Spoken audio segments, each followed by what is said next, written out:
नमस्कार, आप देख रहे हैं आज तक। आपके साथ मैं हूं सईद अंसारी। चुनाव आज तक की इस स्पेशल पेशकश में हम आपको बताएंगे चुनाव से जुड़ी दिन भर की बड़ी खबरें। तो आइए बुलेटिन की शुरुआत करते हैं कर्नाटक चुनाव से जुड़ी एक बड़ी खबर से। बीजेपी ने लंबे मंथन के बाद कर्नाटक में 189 उम्मीदवारों की पहली लिस्ट तो जारी कर दी, लेकिन इस टिकट बंटवारे से पार्टी में अंतर्कलह बढ़ गया।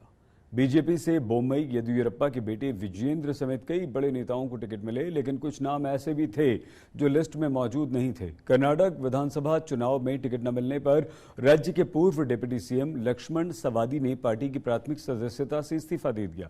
लक्ष्मण सवादी येदियुरप्पा के बेहद करीबी लोगों में से माने जाते थे। वहीं 6 बार विधायक रहे और पूर्व सीएम जगदीश शेट्टार को लिस्ट में जगह नहीं मिली। शेट्टार ने इसका विरोध करते हुए कहा कि उन्हें यह निर्णय स्वीकार नहीं। इसी के साथ चुनाव से पहले सत्तारूढ़ बीजेपी में बगावत शुरू हो गई। ओडीपी के विधायक रघुपति भट्ट टिकट नहीं मिलने पर भावुक हो गए। उन्होंने कहा कि वो इस बात से दुखी हैं कि पार्टी उनके साथ किस तरह का व्यवहार कर रही है। पार्टी के किसी भी बड़े नेता ने फोन करके उन्हें यह नहीं बताया कि उन्हें टिकट क्यों नहीं दिया गया। इसके बाद अब बीजेपी आंतरिक कलह से बचने के लिए उपाय कर रही है। कर्नाटक में बीजेपी के टिकट वितरण के बाद कई सिटिंग विधायकों में नाराजगी पर पार्टी के राष्ट्रीय महासचिव सीटी रवि ने कहा कि बीजेपी में किसी को साइडलाइन नहीं किया जाता, उनको अवसर अवश्य मिलेगा। CT Ravi, BJP National General Secretary, right here. CT Ravi ji, we're seeing that there are 52 new faces that BJP in Karnataka has released in its list. So can we safely say this time BJP is fighting on the face of Prime Minister Modi? हाँ, prime minister का प्रभाव हमेशा हर state में है। उनका प्रभाव कर्नाटक में और सबसे ज्यादा है, ये स्वाभाविक है। उनका नेतृत्व भी स्वाभाविक रूप में रहेंगे। उसके साथ साथ येदियुरप्पा जी का लीडरशिप, बसवराज बोम्मई जी का लीडरशिप, उसके साथ भी हम लड़ाएंगे। हर असेंबली में असेंबली लेवल का लीडरशिप अलग है, हर बूथ में बूथ लेवल का लीडरशिप भी है। उसको सभी को सहयोग करके हम लड़ाएंगे, हम जीतेंगे। मोदी के नाम पे आप लड़ेंगे? मोदी का प्रभाव केवल देश भर नहीं है, दुनिया भर है उनका प्रभाव। यहाँ पर many senior leaders like Jagdish Shettar, Ishwarappa have felt sidelined and there's already revolt. Lakshman Savadi has resigned from BJP's primary membership. अपना पार्टी में साइड लाइन ऐसा नहीं रखता है, नया अपॉर्चुनिटी देता है, नया मौका मिलेगा। साइड लाइन में हम नहीं रखेंगे। वो लोग अपना ही नेता है। सवदी के बारे में क्या बोलते हो? सऊदी को डीसीएम बनाया, कौन बनाया? बीजेपी ने बनाया। उन्हें 2018 में नहीं जीते थे, उसके बाद में भी उनको डीसीएम बनाया। कौन बनाया? भाजपा ने बनाया। उन्हें भाजपा का वरिष्ठ नेताओं के ऊपर विश्वास रख करके वो थोड़ा कुछ शांत से रहना है तो उनको भी फायदा मिलेगा। उनको छोड़ेंगे नहीं, उनको थोड़ा शांत रहना होना। दरअसल टिकट बंटवारे में हो रही लेट लतीफी से पहले ही ऐसे संकेत मिल रहे थे कि राज्य बीजेपी में सब कुछ ठीक नहीं है। खुद प्रधानमंत्री नरेंद्र मोदी ने केंद्रीय चुनाव समिति की बार बार होने वाली बैठकों पर नाराजगी व्यक्त की थी। चुनाव आज तक को मिली जानकारी के अनुसार सीईसी की मीटिंग के दौरान पीएम मोदी और हाईकमान दोनों ने इस बात पर अपनी नाराजगी व्यक्त की थी कि प्रदेश इकाई उन विचारों पर नहीं चल रही है जिन पर सेंट्रल लीडरशिप का विश्वास है। उन्होंने कहा कर्नाटक में बीजेपी के उम्मीदवारों की लिस्ट में अधिक बदलाव नहीं किए गए। तो आइए अब रुख अगली खबर की तरफ बढ़ते हैं। मिशन 2024 को लेकर बीजेपी के विरोध में लगातार विपक्ष की लामबंदी हो रही है। बुधवार को बिहार के मुख्यमंत्री नीतीश कुमार 4 दिन के दौरे पर दिल्ली पहुंचे। नीतीश ने कांग्रेस के अध्यक्ष मल्लिकार्जुन खड़गे के घर जाकर उनसे मुलाकात की। इस दौरान कांग्रेस नेता राहुल गांधी और बिहार के डिप्टी सीएम तेजस्वी यादव भी मौजूद थे। खड़गे ने इस बैठक को ऐतिहासिक बताते हुए कहा, हमारा लक्ष्य आगामी चुनावों में एकजुट होकर लड़ना है। एक हम सभी ने मिलकर तय किया कि सभी पार्टियों को एकजुट करना और एक होकर आगे जो चुनाव आएंगे उस चुनाव में एकजुट दिखाकर लड़ना। तो ये हमारा निर्णय हुआ है और हम सभी मिलके उसी रास्ते पे काम करेंगे।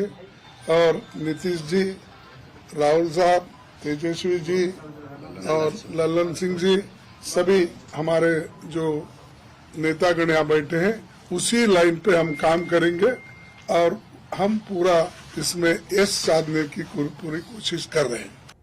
नीतीश कुमार ने भी खड़गे की हाँ में हाँ मिलाते हुए कहा कि वो अधिक से अधिक पार्टियों को अपने साथ जोड़ने का प्रयास कर रहे हैं ताकि सभी मिलकर सत्ता हासिल कर सकें, बीजेपी को सत्ता से हटा सकें।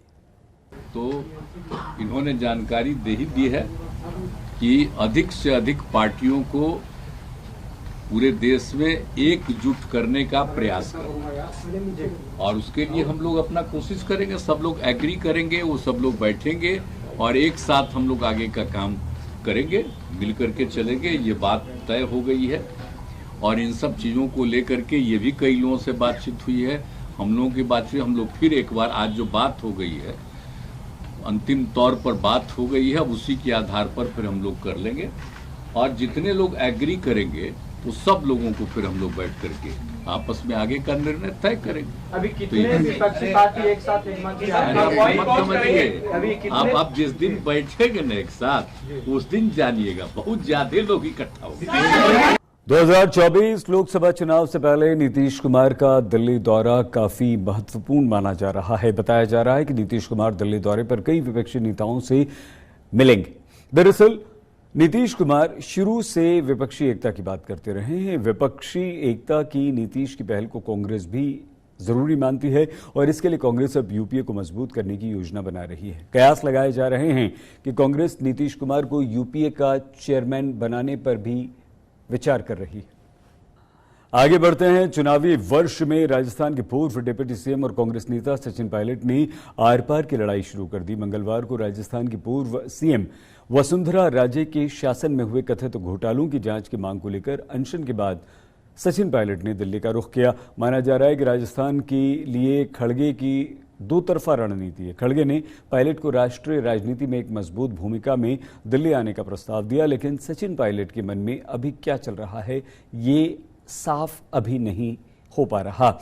अगर सचिन पायलट ने प्रस्ताव मंजूर कर लिया तो उन्हें राजस्थान की राजनीति से दूर होना पड़ेगा और राजस्थान में इस वर्ष होने वाले विधानसभा चुनाव को देखते हुए पायलट का खेमा ऐसा बिल्कुल नहीं चाहता। सचिन पायलट ने कल अनशन के बाद जिस तरह भ्रष्टाचार के विरुद्ध संघर्ष जारी रखने की बात कही थी, उससे ये साफ अनुमान लगाया जा रहा है कि आगे भी वो सीएम अशोक गहलोत खेमे को घेरेंगे। कांग्रेस ने सचिन पायलट के विरोध को लेकर पहले भी आपत्ति व्यक्त की थी और उन्हें चेतावनी भी दी थी कि अगर पायलट अनशन करते हैं तो वो पार्टी विरोधी गतिविधि होगी। अब पायलट के अगले कदम पर सभी की नजर है। आइए अब राजस्थान की ही बात करते हुए, राजस्थान में जारी राजनीतिक संकट के बीच पीएम मोदी ने गहलोत सरकार पर व्यंग्य कर दिया।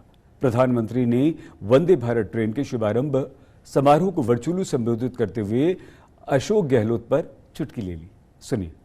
और मुझे गहलोत जी का विशेष रूप से मैं आभार व्यक्त करता हूं कि इन दिनों वो राजनीतिक आपाधापी में उनका अनेक संकटों से वो गुजर रहे हैं, उसके बावजूद भी विकास के काम के लिए समय निकाल करके आए, रेलवे कार्यक्रम में हिस्सा लिया। ये मैं उनका स्वागत भी करता हूं, अभिनंदन भी करता हूं। और मैं गहलोत जी को कहना चाहता हूं, गहलोत जी आपके तो दो दो हाथ में लड्डू है।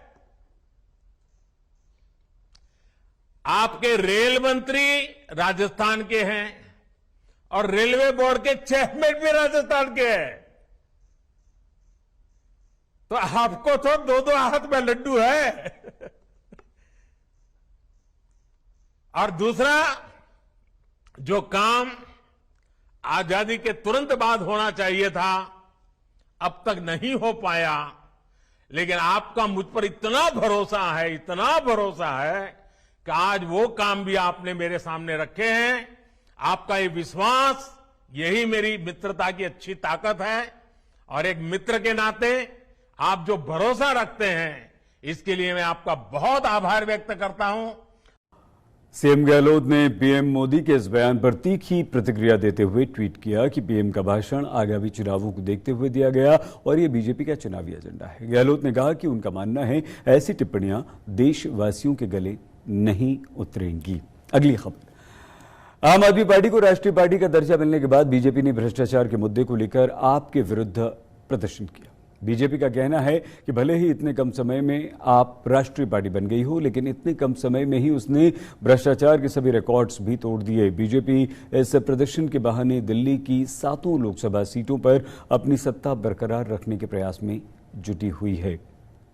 हमारे संवाददाता रामकिंकर सिंह की दिल्ली से ये रिपोर्ट। डिग्री विवाद के जरिए आम आदमी पार्टी लगातार कोशिश कर रही है कि वह सीधे तौर पर प्रधानमंत्री को घेरे और आने वाले 2024 के चुनाव में इस बाबत बढ़त ले सके और बता सके कि कांग्रेस के बाद सिर्फ आम आदमी पार्टी ही है जो सीधे तौर पर प्रधानमंत्री पर आरोप लगा सकती है। इन सब के बीच आपको बता दें कि दिल्ली में विपक्ष में बैठी बीजेपी लगातार अब करप्शन का हथियार बना करके आम आदमी पार्टी को घेरने पर तुली हुई है। आपको बता दें कि जो प्रदर्शन आज आम आदमी पार्टी के दफ्तर के करीब हुआ, उस प्रदर्शन से साफ तौर पर यह संकेत मिलता है कि 2024 के आने वाले चुनाव में जो करप्शन ही वो बड़ा हथियार होगा जिसको लेकर के बीजेपी लगातार हमले करेगी। इन सब के बीच आपको बता दें कि सत्येंद्र जैन जो कि पीएमएलए के तहत जो है जेल में है, और साथ ही साथ मनीष सिसोदिया जो शराब नीति के तहत जेल में है, इन सब के साथ ही बीजेपी ने करप्शन के मुद्दे को हथियार बनाते हुए उन तमाम नेताओं को सामने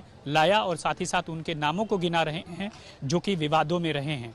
ऐसे में जितेंद्र तोमर जो फर्जी डिग्री विवाद केस में रहे, और दूसरा जो है अलग अलग विधायकों के नाम भी इसमें हैं, जिसमें प्रकाश जरवाल और साथ ही साथ दूसरे तमाम नेताओं के झंडे, पोस्टर, बैनर दिखाए गए। अमानतुल्लाह खान और साथ ही साथ जो ताहिर हुसैन हैं, उनके बारे में भी बीजेपी लगातार बार बार अपने हर प्रदर्शन में नाम ले रही है। तो साफ है कि 2024 के आने वाले चुनाव में करप्शन ही वो बड़ा हथियार होगा जिसके जरिए विपक्ष में बैठी बीजेपी आम आदमी पार्टी को घेरेगी। और साफ तौर पर बीजेपी कह रही है कि दरअसल अगर 10 साल में सबसे कम वक्त में ये पार्टी राष्ट्रीय पार्टी हो जाती है, तो वहीं आरोप ये भी है बीजेपी का कि 10 साल के बहुत कम वक्त में ही बहुत सारे जो मंत्री और मिनिस्टर और साथ ही साथ जो विधायक हैं वह जेल में हैं। तो आमतौर पर आम आदमी पार्टी को इन चुनौतियों से साल 2024 के आने वाले आम चुनाव में निपटना ही होगा। जगन के साथ रामकिंकर सिंह, चुनाव आज तक के लिए। चुनावी खबरों पर हमारी इस विशेष पेशकश में आज के लिए बस इतना ही। आप प्लीज इतना अपना बहुत ख्याल रखिएगा और हमारे चैनल को सब्सक्राइब करना बिल्कुल मत भूलिएगा।